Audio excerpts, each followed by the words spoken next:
এবাৰ ভোট দিব লাগিব লাগিবনে নাই চবে হাত তোলা নাই গণ্ডগোল আছে নেকি লাগিবনে নাই সকলোৱে ভোট দিবনে লুৰিণজ্যোতি জিকিবনে মই সকলোকে অনুৰোধ কৰিছোঁ আপোনালোকে লুৰিণজ্যোতিক নিজে ভোট দিয়াই নহয় ইয়াৰ পৰা গৈ আপোনালোকে গাঁৱে গাঁৱে ক'ব যে লুৰিণ ভাইটিক আমি তুলিছোঁ লুৰিণজ্যোতি আমাৰ মিটিংখনত পুৰুষ মহিলা চব আছে থাকে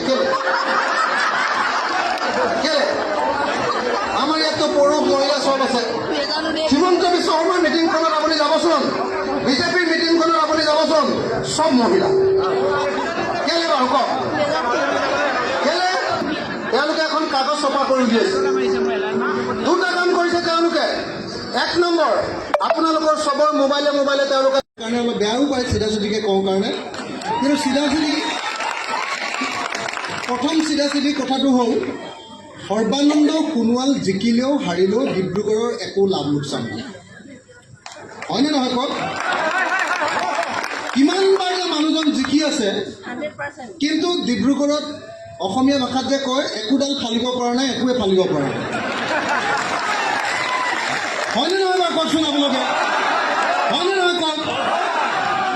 একদম মই যেতিয়া হাইস্কুলত পঢ়ি আছিলোঁ তেতিয়া সৰ্বানন্দ সোণোৱালহঁতে কৈছিলে যে নামৰূপ সাৰ কাৰখানাৰ চতুৰ্থ গোটটো স্থাপন কৰিম কৈছিলেনে আছে তাকোতে আন্দোলন কৰিছিলেনে তাৰপিছত তেওঁ কি হৈ গ'ল তেওঁ MLA হ'ল তেওঁ MP হ'ল তেওঁ কেন্দ্ৰীয় মন্ত্ৰী হ'ল তেওঁ মুখ্যমন্ত্ৰী হ'ল যিমান কৰিব পৰা তেওঁ যিমান পদবী আছে চব পদবীতে তেওঁ বহি ল'লে কিন্তু ৰিজাল্টটো হ'ল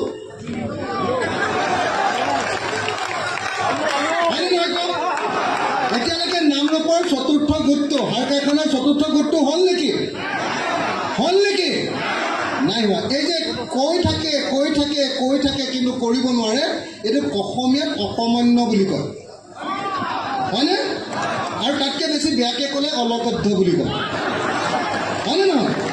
মই মানে অসমীয়া ভাষাটো ভালকৈ পঢ়োঁ কিতাপ পঢ়োঁ আৰু কিতাপ লিখোঁ গতিকে মই শব্দবিলাক জানো কাৰণে শব্দবিলাক কৈ দিওঁ কাৰণে মোক কৈ বোলে ই অসভ্য আছে ই যিটো কথা কৈ দিয়ে সঁচাকৈ অকমান্য হয়নে নহয়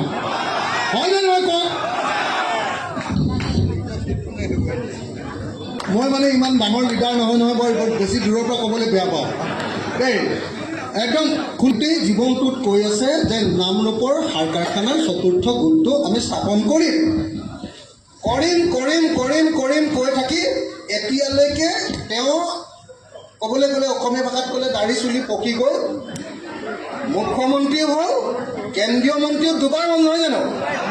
আৰু কেইবাৰ হ'লে তেওঁ পাৰিব এতিয়া সেইটো কথাহে জানিব লাগে হয়নে নহয় কওক তেওঁক আৰু কি পদবী দিব লাগিব কওক কি পদবী দিব লাগিব MLA দিলোঁ MP দিলোঁ হয়নে ৰাজ্যসভা কেন্দ্ৰীয় মন্ত্ৰী অসমৰ মুখ্যমন্ত্ৰী যিমান কৰিব পৰা পদবিলাক আছিলে চব দিলোঁ কিন্তু কৰিব নোৱাৰিলে গতিকে এই মানুহটোৰ নাম অকমান্য আৰু অলকদ্ধ হয়নে নহয়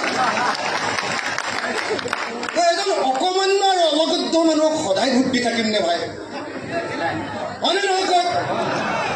অকমান্য আৰু অলকদ্ধ মানুহক সদায় ভোট দি থাকিতো কোনো লাভ নাই হয়নে নহয় কথাটো একদম মই খোলা খুলিকৈ কৈছোঁ আপোনালোকে মনত ৰাখিব দেই আপুনি চাওক আৰু তেওঁক ভোট দিওঁৱে বা নিদিয়ক তেওঁতো সাংসদ হৈ আছে তেওঁ ৰাজ্যসভাৰ MP হয়নে নহয় তেওঁতো আৰু 4 বছৰৰ কাৰণে MP হৈয়ে আছে